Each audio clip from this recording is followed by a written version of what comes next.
Welcome to Academy of Tone 141. The incredible Mr. Jeff Beck has left this planet, unfortunately, because he gave us so much. I'm talking about us guitar players, but also us music lovers. I'm doing this episode kind of on public request. I got a few emails and comments under my post from last week, and I decided to share my thoughts on what Jeff Beck actually achieved and how he influenced kind of any guitar player, including myself. And the more I think about it, the more things come to mind. The first thing you have to see is this funny pic here that I was stealing from him in 2010. Wait a minute, it's all reflection. Nobody can see. It says stolen from Jeff Beck, and this was in 2010. Here we can see. Okay, and here's the one with the year. This you can see. Jeff Beck Tour 2010. I actually saw Jeff a couple of times because I've been a huge fan of Jeff Beck since my early days. And I even covered, because we ended as lovers, on my first solo CD ever. And that's a sign, because I never covered any other song on one of my instrumental CDs, and I've done 5. So all my own compositions.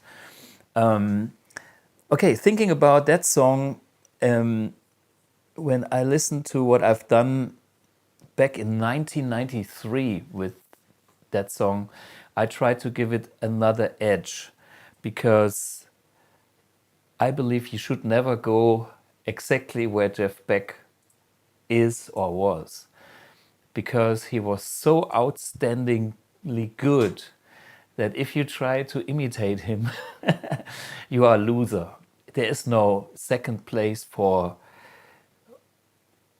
Nobody can replace him. I mean, we might all be influenced by his things, but I always felt strange when somebody plays something mimicking his things too much. You can still hear influences, which is great, and it's great to have inspiration. And Jeff Beck is definitely a huge inspiration for many guitar players, including myself. But doing a one-to-one copy, sorry, it's the guy was just not from this planet, and thereby don't even try to go there. What I did with my version, of course, We Ended as Lovers, which actually has been composed, I think, by Stevie Wonder, as Jeff Beck is not the composer of all his great songs. He composed a few, but he always had a lot of keyboard players around him composing stuff for him, or where he did collaborations with. Jan Hammer was one, Max Middleton, and these guys. But his way to interpret melodies is beyond anything anybody else. And therefore, he is not just a great guitarist, like the guitarist's favorite guitarist. No, he's a real artist, because he has developed his own voice on the instrument, just like, saxophone player or trumpet Miles Davis. I'm putting him in the same category. There is nothing. It's not like a guitar player. No, he is one of those killer musicians of our generation that transformed rock, pop, or like our music into the art form that will stand the time compared to anything great like jazz or even classical music. And just as an example, Somewhere Over the Rainbow is a song that he also did a very nice interpretation of. And actually, my dad decided to have that being played when he's having his funeral. Jeff Beck version. And there are 20 of those. Other artists, and Jeff Beck is the greatest. Okay, in this episode, I want to talk a little bit about the history and how I was thinking about how does a phenomena like Jeff Beck actually comes to existence, and thinking about how to get to where we actually have the music that he created. There need to be some roots. Okay, he was listening to like rockabilly and rock and roll by Elvis and Scotty Moore. This is the music that he was listening to before he was active in the 60s with a few bands and being part of the first generation of the British blues invasion, which, has all the great guys like, the Rolling Stones and the Beatles. They were all influenced by this blues coming from, the US, which was kind of an underground music. And then the combination of this with the rock and roll of Elvis Presley and the killing guitar playing there, and Les Paul as an artist. I'm talking not the guitar. I mean, this was his signature model, Les Paul's signature guitar with Gibson. But Les Paul as an artist was also a big influence on Jeff Beck. So, when he learned this kind of vocabulary, and then had to replace Eric Clapton, who was God in the early 60s or mid 60s, in the Yardbirds, which was a band that had like the three great guitar players, or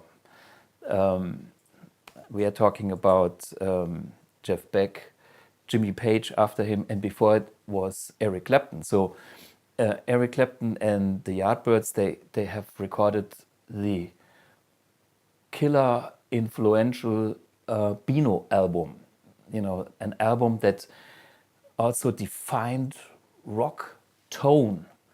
When Clapton refused to turn his amp down in the studio and had his whatever blues breaker cranked up, because that was the tone that Clapton wanted in the studio.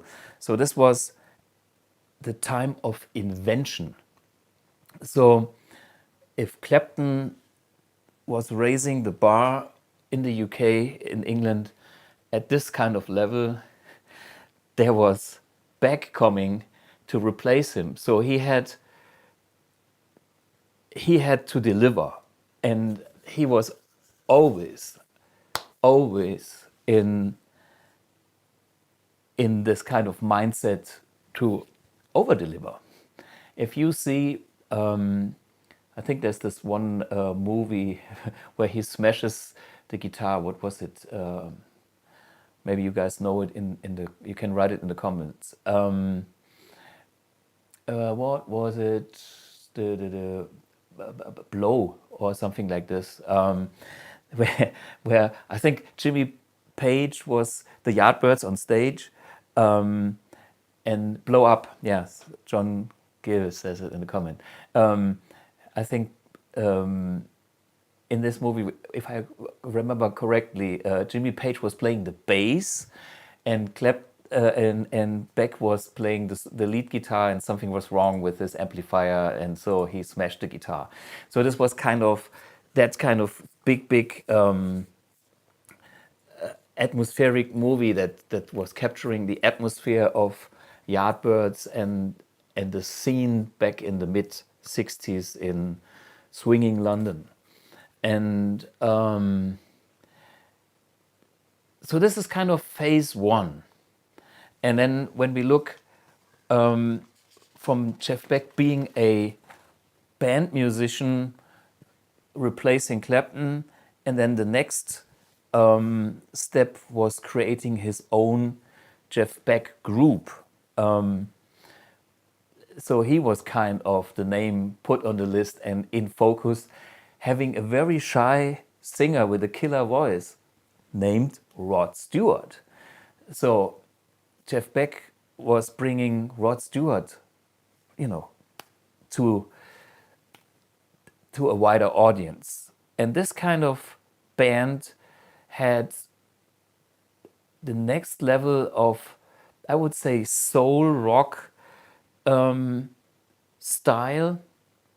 It was still blues based, but they kind of evolved into a direction with not such a typical British color. There was the first moments where you could hear a little bit more American style to me, of course, in their own way. And again, in this band, there was a singer and Jeff as a counterpart to the singer, which is kind of a very comfortable zone for a guitar player, because you can be the lead guy, the lead guitar player, and there's the lead vocalist. And so there's always,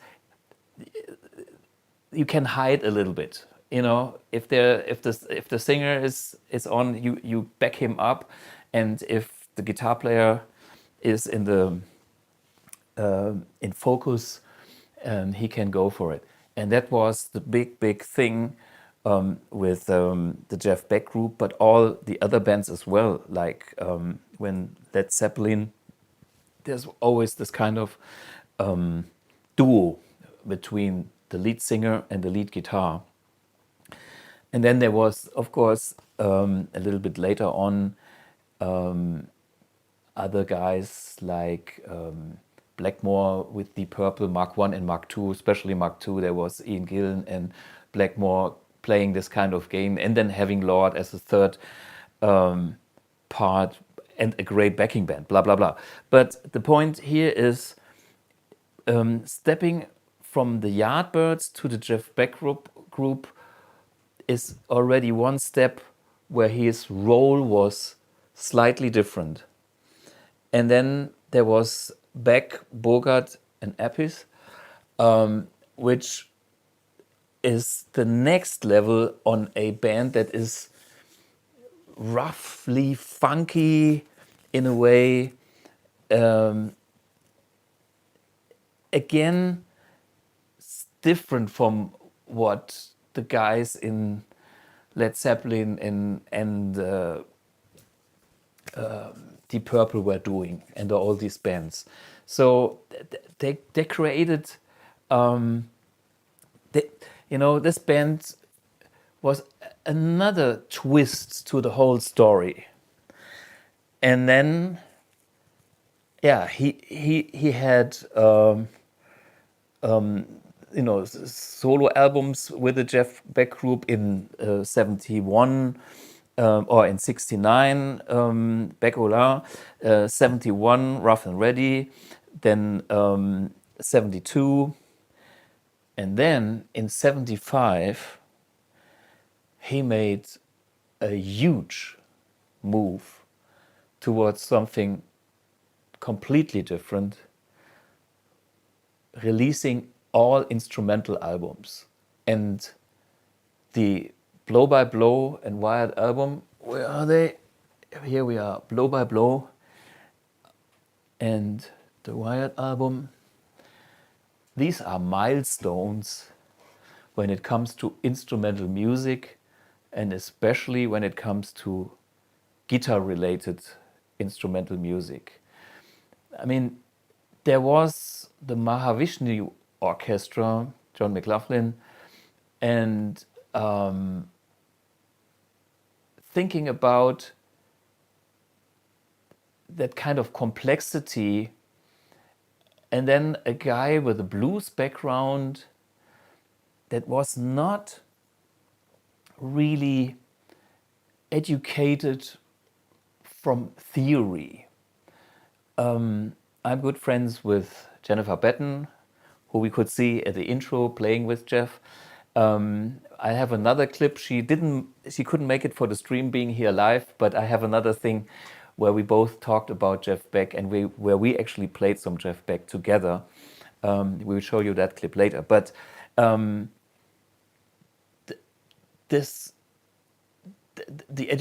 know from Jennifer, who is Berkeley. She knows all the theory. She knows chords. She knows scales and everything. And I was talking with her because I was always curious to know about my hero Jeff Beck. How is he? What does he know? When I met Jeff Beck in person backstage once, I wasn't even daring to ask these questions because I'm not stupid. I mean, I like the guy, and I would never go and ask him guitar questions. What a bullshit that would be, We talked completely different things. It was more about the atmosphere and being in Germany and cars. And Narada Michael Walton I was talking to for a while. And then, Jeff just joined in and I was introduced to him. And then, we talked, but not guitar. I wouldn't go there. But of course, I'm still very curious about how Jeff Beck was seeing the world. And Jennifer told me he knows nothing. He knows, the basic pentatonic scales, and he hears everything. Everything. And that's maybe one little thing that makes him so unique, because he is basically self-taught. And he was listening to music. He had a mother that played the piano, so he was getting some insights into music, but not like a super trained musician. So he always had to come up with original stuff, and that made him so different from the guys that just learned what other people are learning. And this is maybe the big danger today, that we pick up all the stuff from the internet because it's so easy. So we just consume all these licks and don't spend time with ourselves coming up with something unique, something personal. Yeah. And that's, again, something Jeff Beck was always a killer at, coming up with surprise, with moments of big surprise, and making something spectacular out of the moments. His solos. When you did go to a concert of Jeff Beck, he could fill the room with his guitar personality.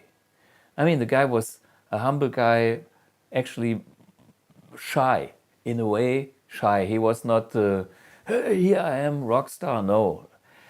He was down to earth, having always that kind of British nice sense of humor, downplay a little bit, oh yeah, it's not so. On the other hand, really going for it, having fun, risking. And that's the biggest thing. He was taking a lot of risks. And when we look at these instrumental albums,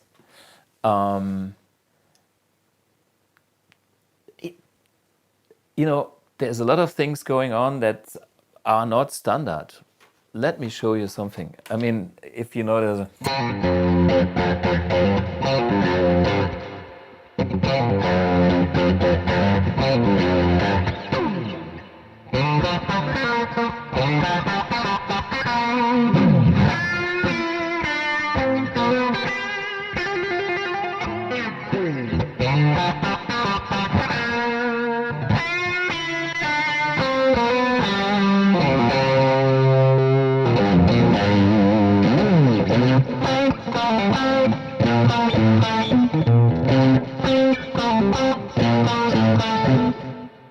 with odd meters, no?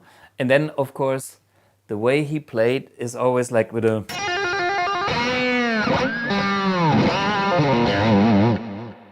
Back in those days, he would still use a pick, but yeah, he already did a lot of funky playing, funky. He had always a great sense of special phrasing, like rhythmical stuff and noises and yeah, something that excites you that is different from ordinary notes. So normal didn't exist with Jeff Beck. You know, he wouldn't like to be on stage and do something not special. So he was Jeff Beck and he was always special.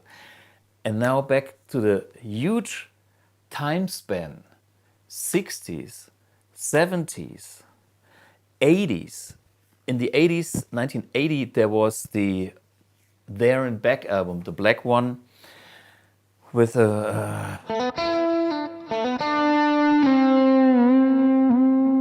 I think an E.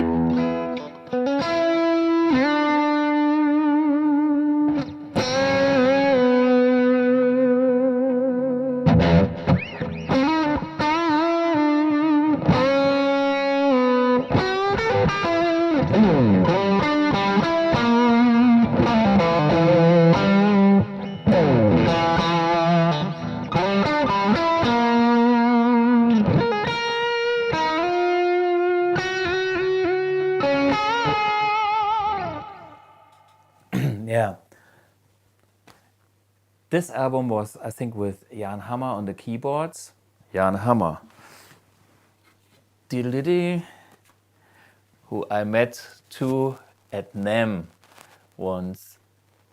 Here. These were the days where we had booths and were playing in the aisle and then having a chat. Here, by the way, this was another gentleman that I met at that show, Christopher Cross, when I was young. Yeah. So.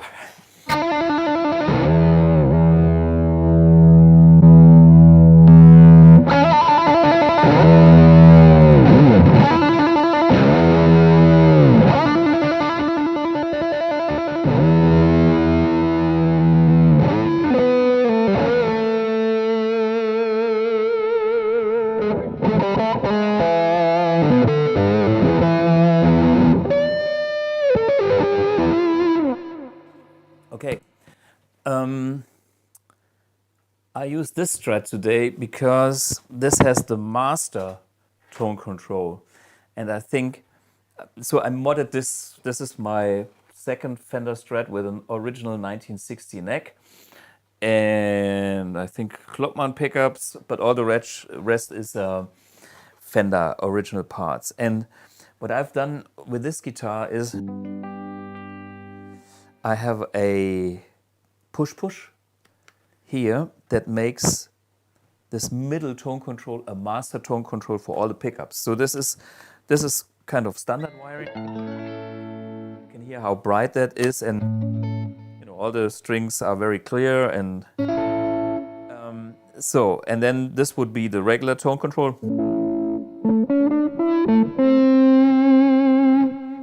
But the bridge position would be with no tone control, as a standard Strat is wired.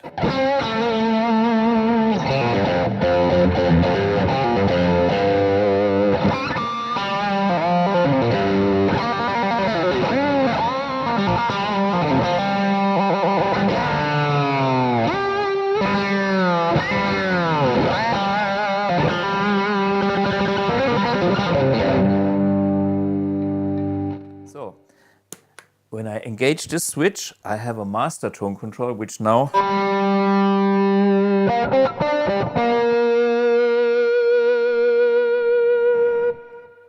kind of rolls off the high end even on the bridge pickup. And that's something I think Jeff was doing a lot on the Strat to find a sweet spot for that vocal mid-range. So if this is kind of all the way up, it's too bright and harsh.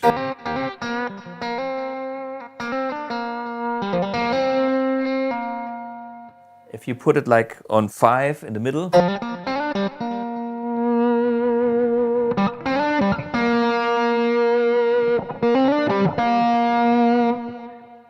and all the way down, it starts to sound a little bit like a wah-wah. You know, it's like there's a...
So this was the tone all the way closed, okay? And that makes a lot of sense for this kind of stuff, because otherwise, okay, I give you the no tone, this would sound like this, like...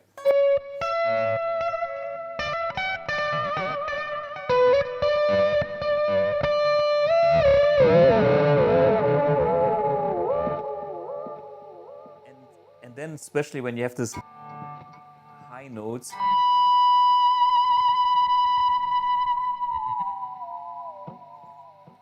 with a little bit tone here,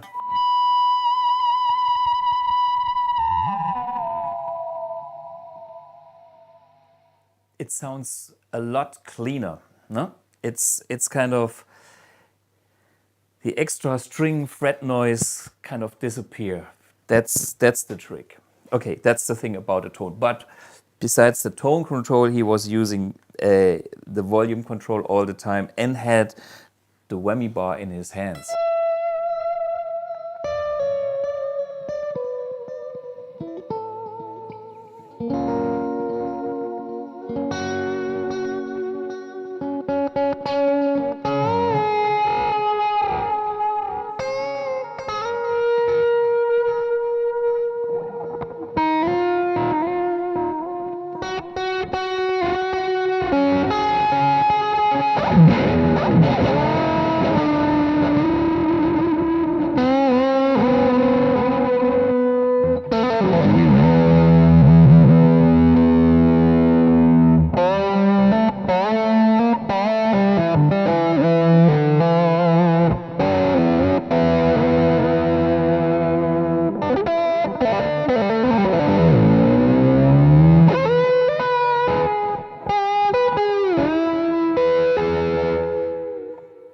Okay, the other thing is with the whammy bar.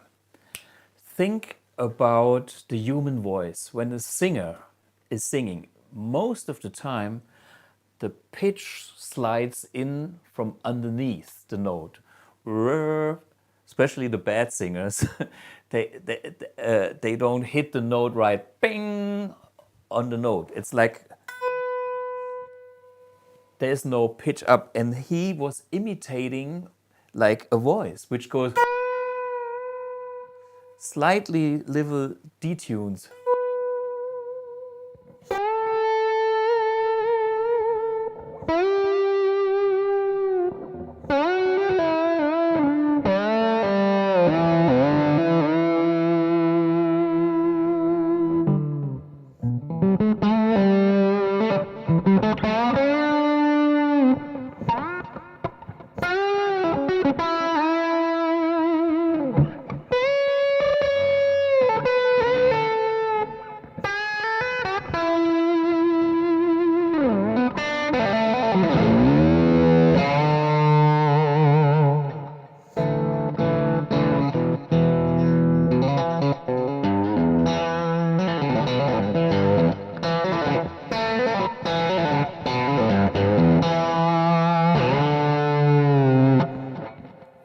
Okay, so holding the whammy bar in your hand and pushing it down once in a while is giving you that extra effect. If you just bend a note on the guitar, the standard style, well, the only thing you get is the pitch goes up because this is the correct note with the correct pitch, and then when you kind of vibrate the note, it goes sharp in pitch. When you do it with a whammy, it goes both ways. Okay. And this is about how great this guy really was. He went all the way. He thought about what is a voice? What is the thing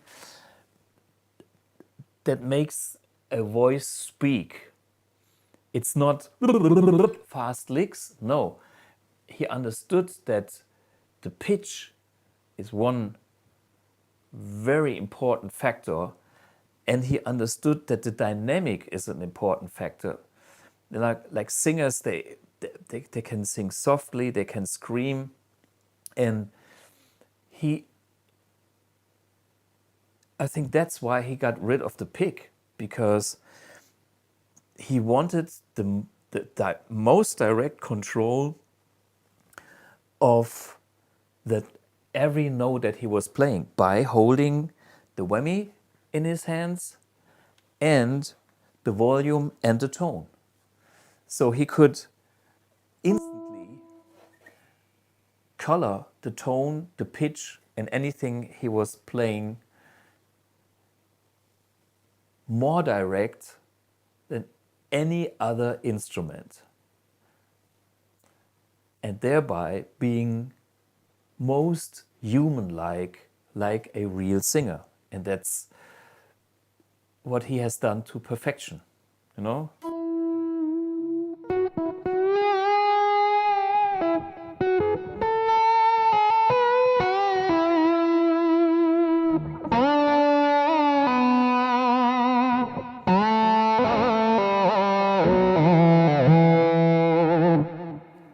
Okay, and then this Oriental kind of influences and Hungarian whatever stuff he picked up, very exciting colors.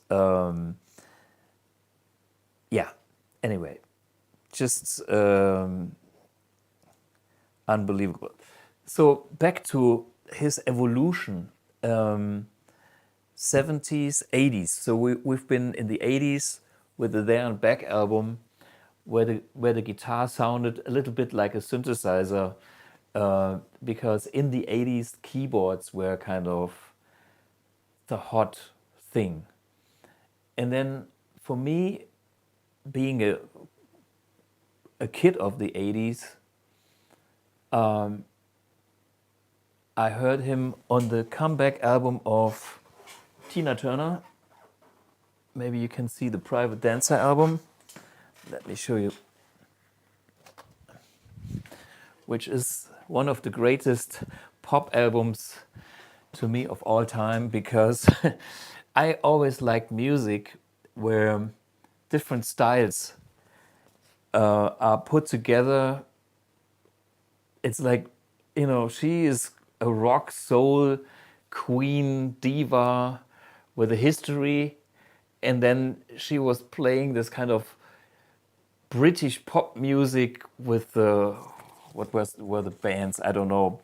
So a bunch of people produced Human League or whatever, synthesizer pop, and totally kind of weird for somebody like Tina Turner. But then having, I think, the song Private Dancer, which gave the album the title, I think it was written by Mark Knopfler, Dire Straits, Mark Knopfler, and Jeff Beck did the solo on that one. Just another great performance. So in the 80s, I think he was guesting a bit more. Than there was this Mick Jagger solo album, She's the Boss, I don't know, there was a little,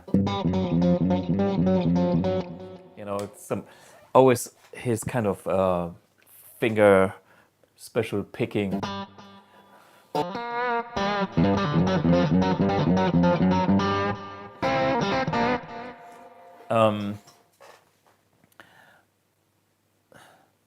Wait, I'm reading some comments here.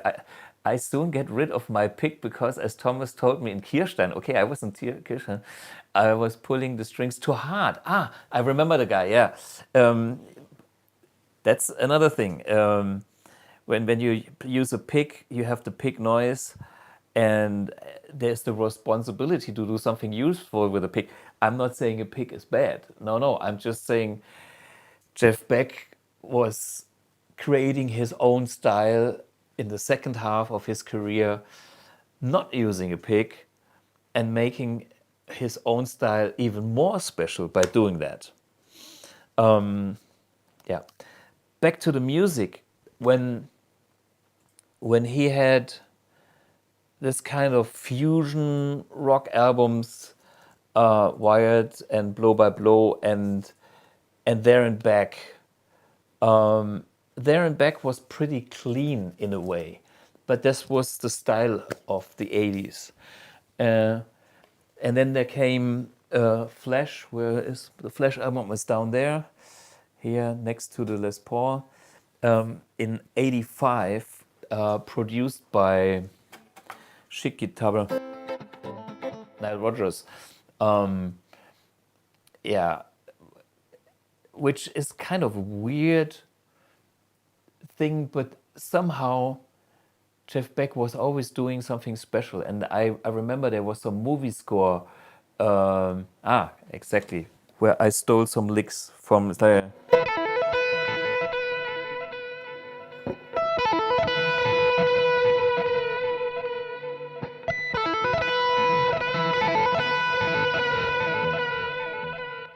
Yeah. And as you can hear, I always liked the delay, and he did too.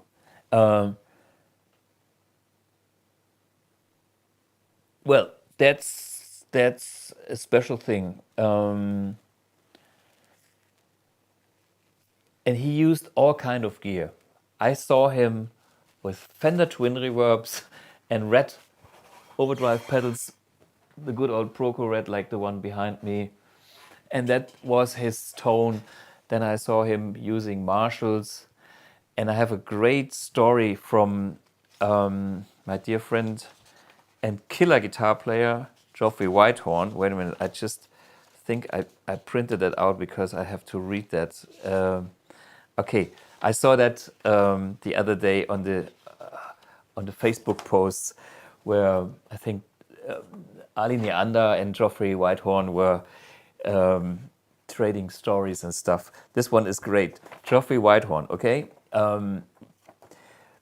Jeff Beck borrowed a Marshall from me at a gig we both were doing at the Hurting Path a few years ago. When I got it back, I checked his settings, plugged in, and still sounded exactly like me. Because for me and for him, that's the total proof of an artist where the tone comes from the hands, where the human being is giving much more shape to the tone than the gear. I mean, I'm doing gear because I think gear is also important, but in the end, the player, the human being makes the sound. I mean, if you never played a trumpet, you can blow that and it will make shit noise, okay? And if you are a great trumpet player, you probably can play on a slide ring or whatever and still sound like Miles Davis. You know what I mean? And so is Jeff Beck. I mean, there are stories, but I could tell this guy he has the full control over the instruments like a true master and make the instrument sound like himself.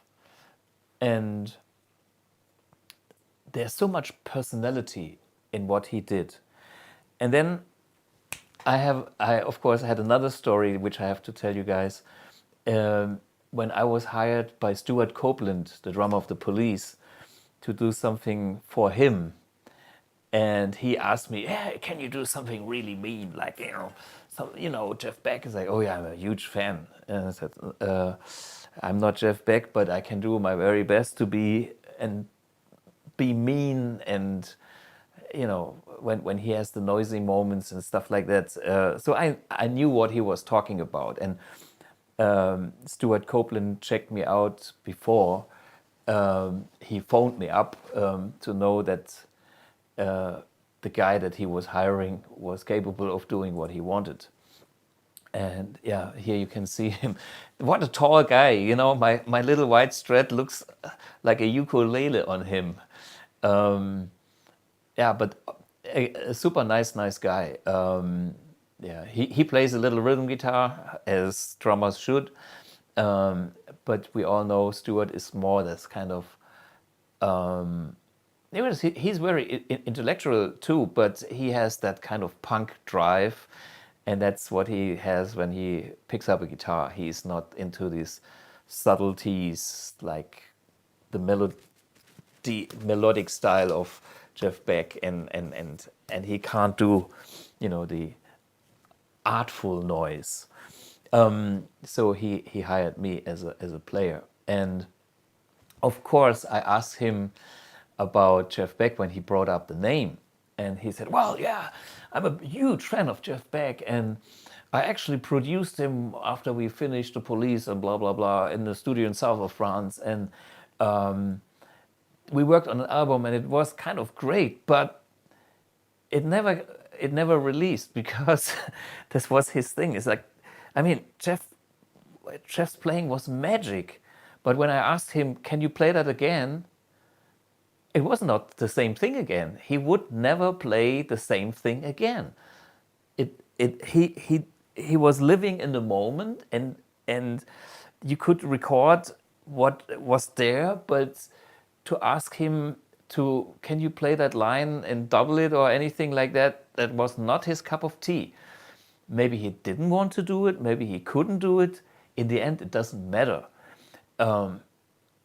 I'm just bringing this up to show you that maybe there is a total strength with some unique talent like Jeff Beck that was singing on the guitar, and every performance is different, versus somebody that kind of copies an interpretation of himself maybe, and not being that free. So there's always a trade-off, the two sides. And there's guitar players that kind of compose solos and go through their licks, and it's kind of impressive, and it's kind of a circus kind of thing where they repeat something, and it's maybe exciting in a way, and it is artful as well. But on the other hand, there are these unique personalities that kind of refuse to copy themselves or copy others, just by being themselves and being in the moment. And the greatest, the real great artists are like that. I'm talking about Miles Davis, Amy Winehouse. I mean, she was singing every song in a different way and always great. And Jeff Beck. So that's the thing. It's not like, "Oh, I have that song and I play that." There's the melody, but there is the freedom of the interpretation in that moment. And that is why it's so unique. And that's, again, something that I feel comfortable with to a certain extent, to use that thing in my own style of playing, or in my own attitude in a way. That's why I have a band called Rock Anarchy, because it's kind of forbidden to play Smoke on the Water, because the song that has been played by everybody too many times. But there's nothing wrong if you come up with something fresh. You can play it in a different style. You can have it, yeah, freshened up, and then it's still great. And that's that spirit that I kind of took from Jeff Beck too. Yeah, something exciting. And then when it comes to, like later productions, this one here, Emotion and Commotion, for instance, produced by Trevor Horn, which is my favorite producer. Great records. And by the way, the first two instrumental albums have been produced by Martin, the Beatles producer. And a killer job.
Anyway, Beatles.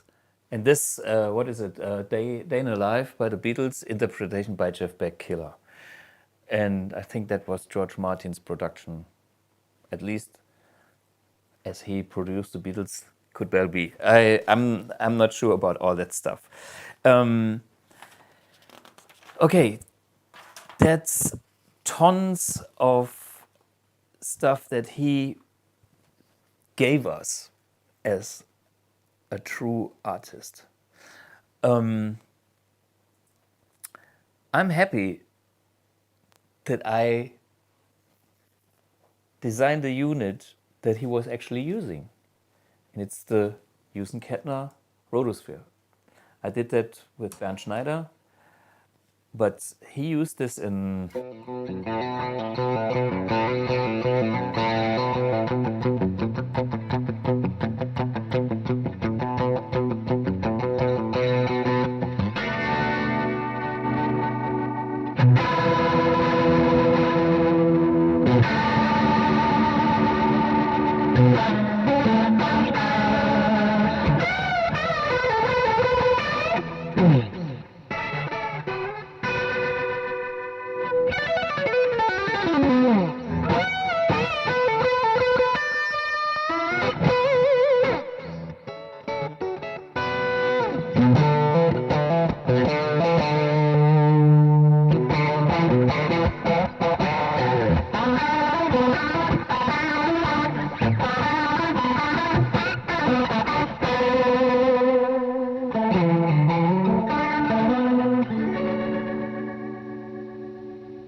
A little bit noisy, but still one of the best Leslies in the pedal.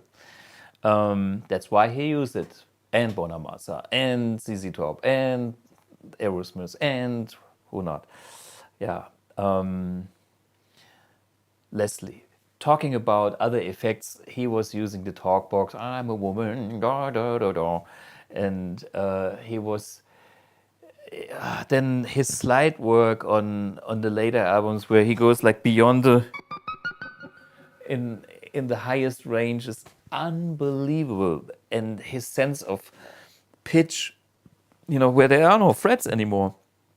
It's just ears, hands, and magic.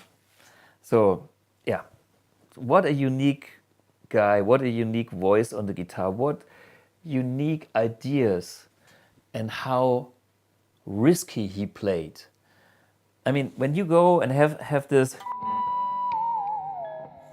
I mean, do all the whammy intonation with the whammy bar, that's either,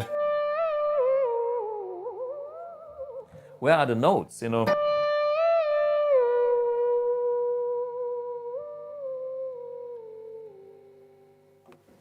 So it takes some time to get a feel for where the pitch is, because there is nothing to lock onto. There's no fret, there's nothing. There's just, and then,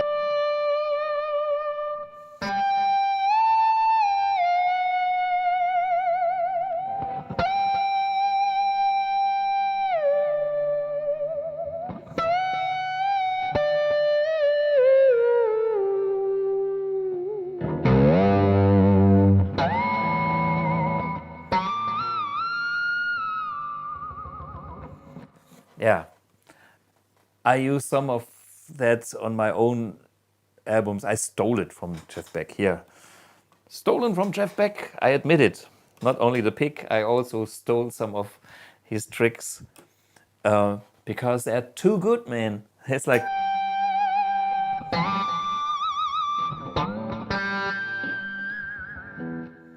yeah, and then,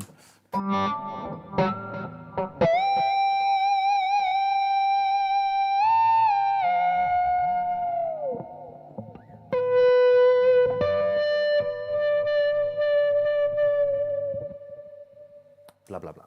Yeah, unbelievable. Okay, I have tons of videos prepared because we ended as lovers. It's a song I think everybody played. It's a composition, I think it was Stevie Wonder. Put it in the comments if I'm wrong. And as I told you before, I was using that on my first solo album as a track where I intentionally tried to be different. I did a different arrangement. I did a pop arrangement of early 90s with like Phil Collins style sound. Maybe we can hear a few bars of that to show you, but I still think the emotion gets through.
We all know that tune.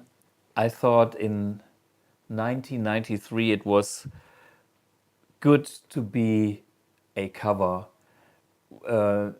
with that kind of synthetic background, because his original version was killer and I didn't want to go there. But that song became a classic, and I played that in the Netherlands when I met Tommy Emmanuel, the acoustic player. And yeah, no rehearsal, because you just have to know the song. And this was kind of, hey, you know the song, okay, let's do it. Watch that clip, because Tommy is a killer. Watch what he is doing out of that song. Totally different acoustic guitar and me on the electric.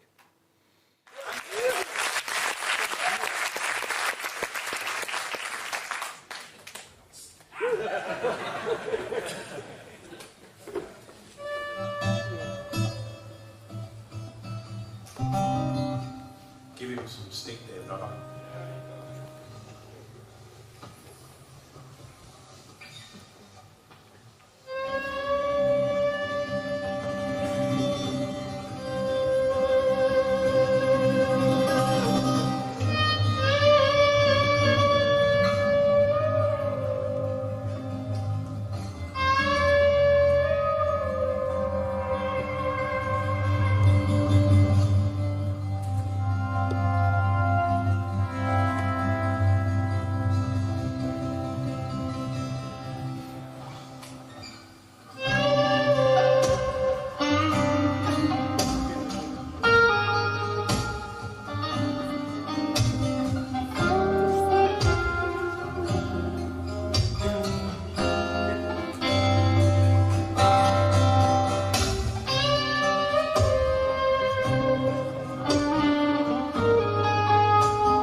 Tommy Emmanuel, hey, killer.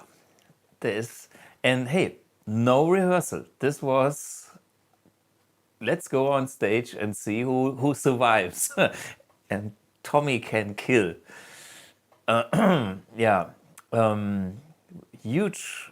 I'm a huge fan, and his acoustic. He's actually a super electric guitar player as well. You know, he just made his career on the acoustic guitar because it's much easier to travel with just an acoustic.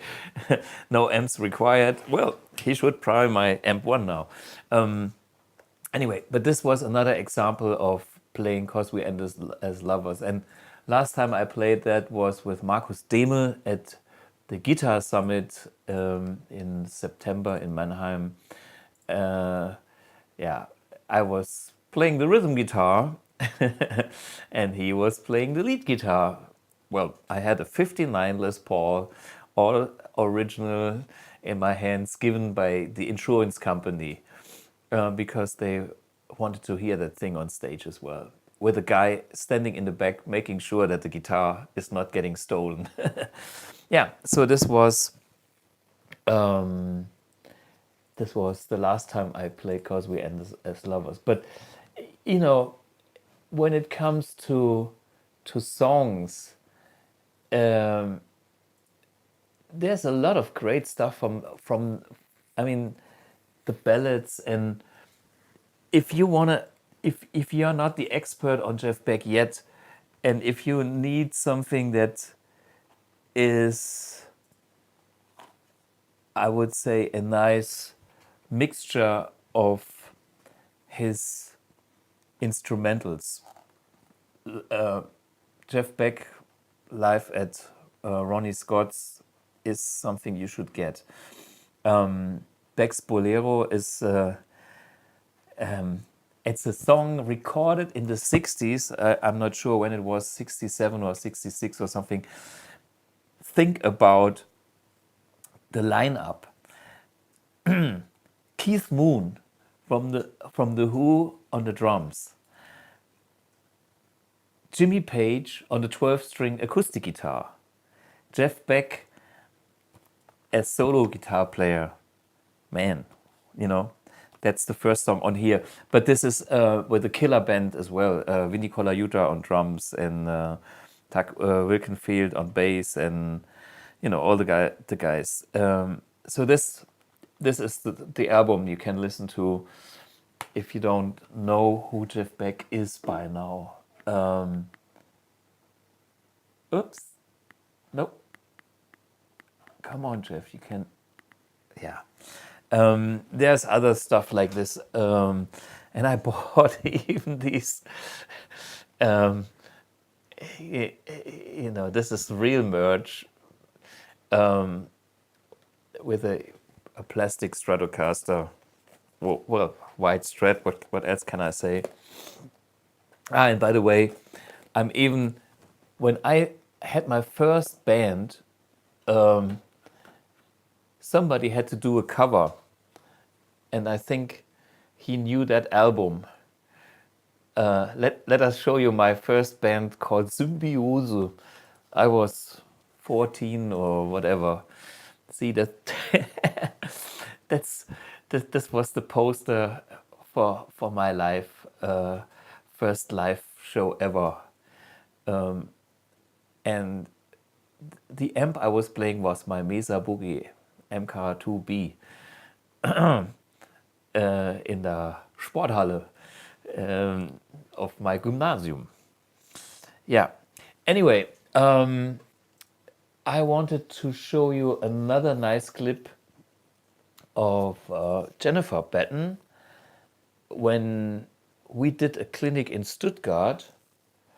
And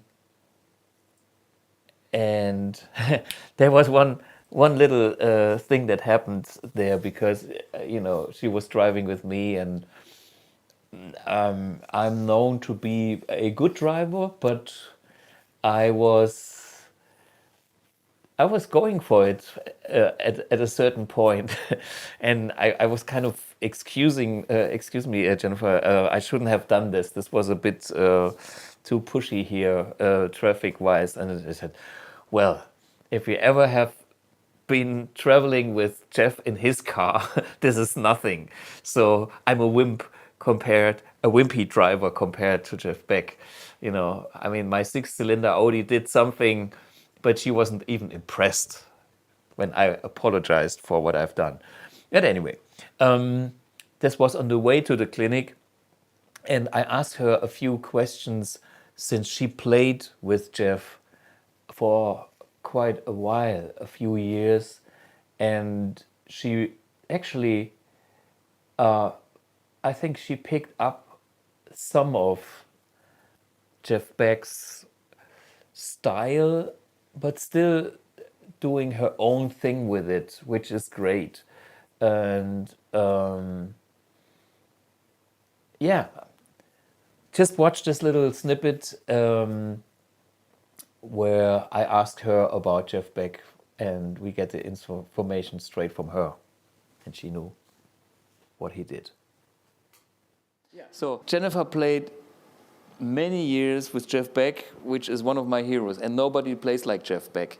But maybe you've been so close and you can tell us a few things that you could see, like sneaking around the corner, you know, maybe he bites his nails before he plays, or what, you know, is he doing anything that we should... I could tell you a few things. When I joined him, he changed something on stage, which was to... usually people have monitors blasting at them, and if you actually own the stage, you're the headliner. You got side fills, so it was generally nice big stages.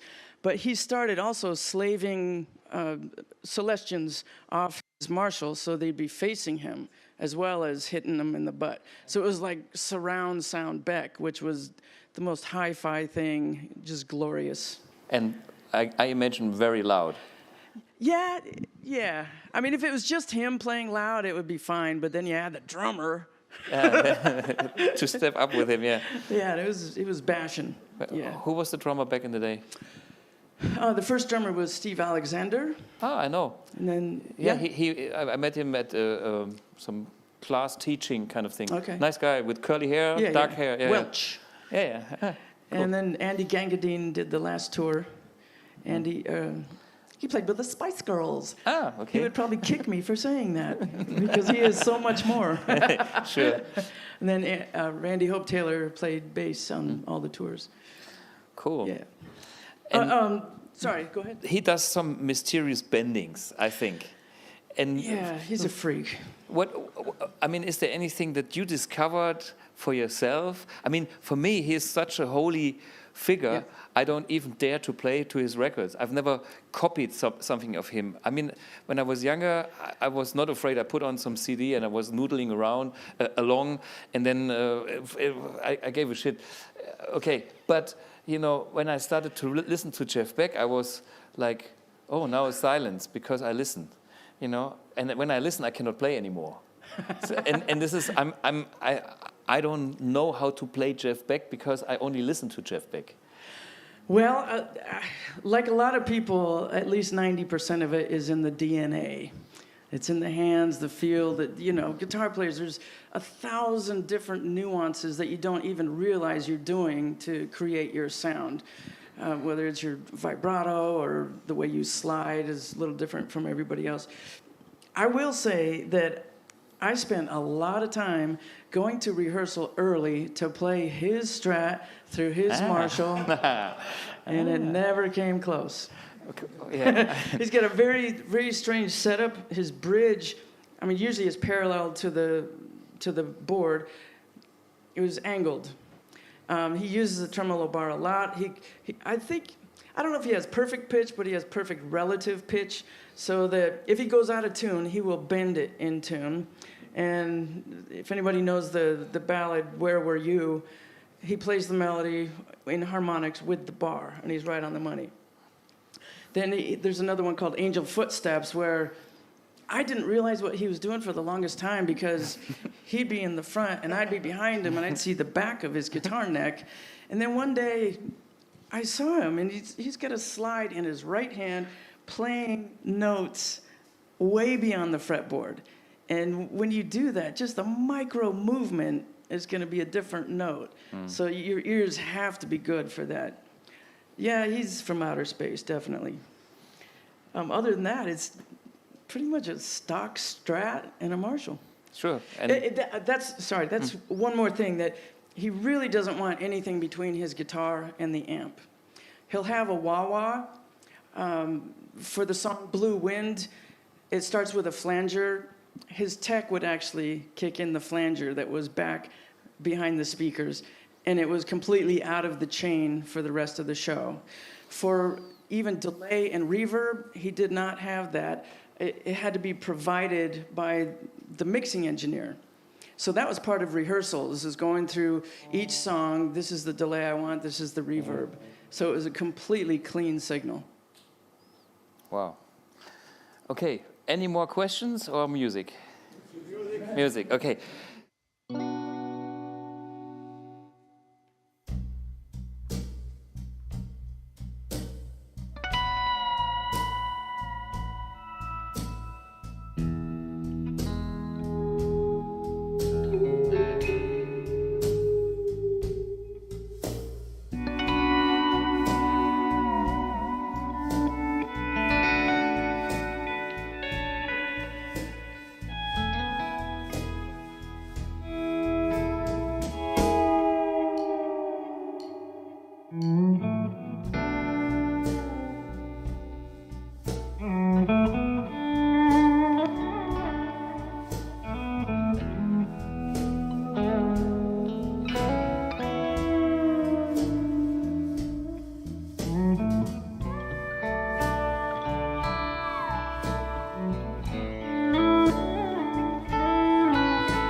Yeah,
Jennifer Batten. Was big fun, and of course, as always, no rehearsal, just follow the maestro. She did that kind of video animation as well, so she's pretty good on doing video editing, besides playing the guitar, and of course her trademark tapping things. Yeah, there was a moment of too much whittling, I have to admit, but this is how things happen when you improvise, which is okay. I'm collecting the good moments and forget about the rest. I can see here in the chat there's a thing going on about the nanotube from our amp-1s here, about a lifespan. Somebody says 47,000 plus hours. Maybe he was using his amp for 47,000 hours already. And the only thing I can say is we don't have tube failures because these tubes are super, super sturdy. And you find answers like that on our BluGuitar, BluGuipedia. Just go on www.bluguipedia.com, type in this question, and you will find the answers for that. And if not, let us know, because then we will give you that answer over there. Yeah, Jennifer Batten, I think we have to do some more with Jennifer about Jeff one day maybe, and other things, because currently she's in South America touring, so she wasn't free to do or come live onto the show, which she actually would have done. And there's other things we wanted to do anyway.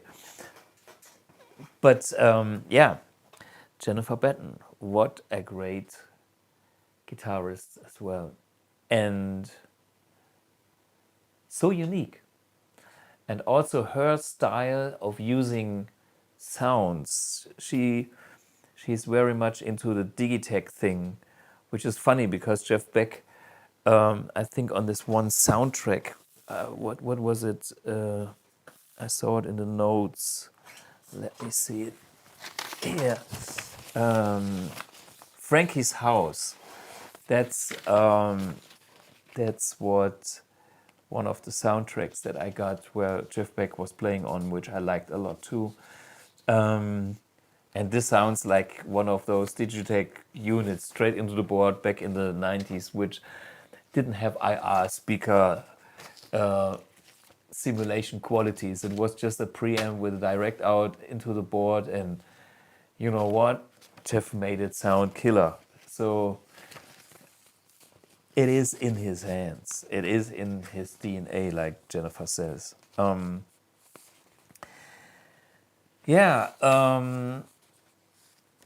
I love my Helix multi-effects, but I also love my real amp-1. Okay, I see the comments. If you want to join the guys in the comments, no worries. For me,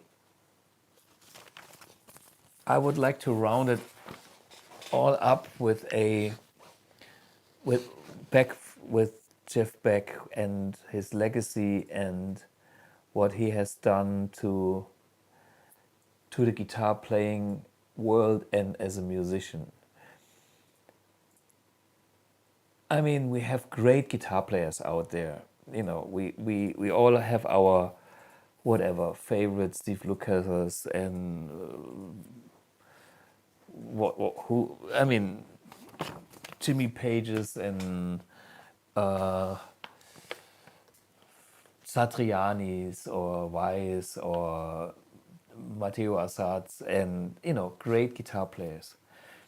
But just think about what Jeff Beck has done to the guitar, being such an innovator.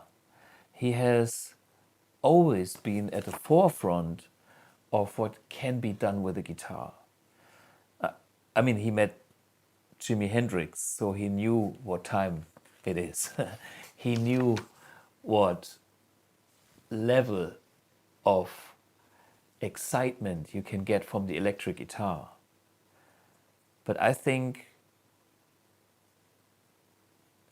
Jeff was always giving us fresh ideas, input, and kept the electric guitar and his music so exciting for the 60s, the 70s, the 80s, the 90s, the 2000s, 10s and 20, for almost 70 years. And this is one of the biggest achievements. And to me, I would put him next to Jimi Hendrix. I mean, it's hard to say who was better. There is no better because they are just great. But for me, he belongs in that category.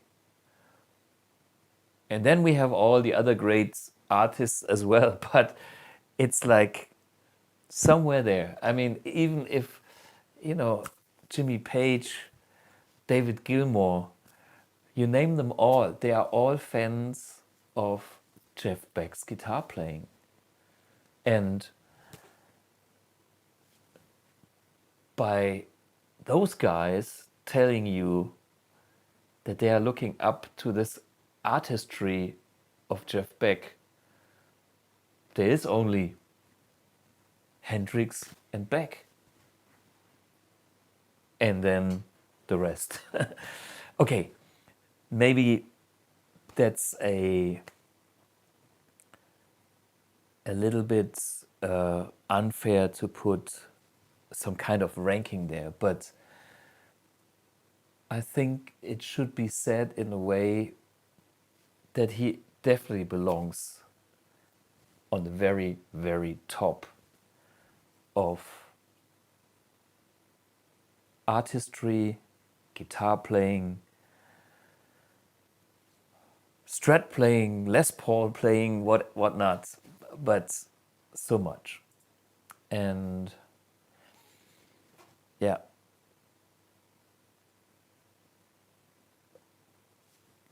Let's finish this episode with a farewell, Somewhere Over the Rainbow.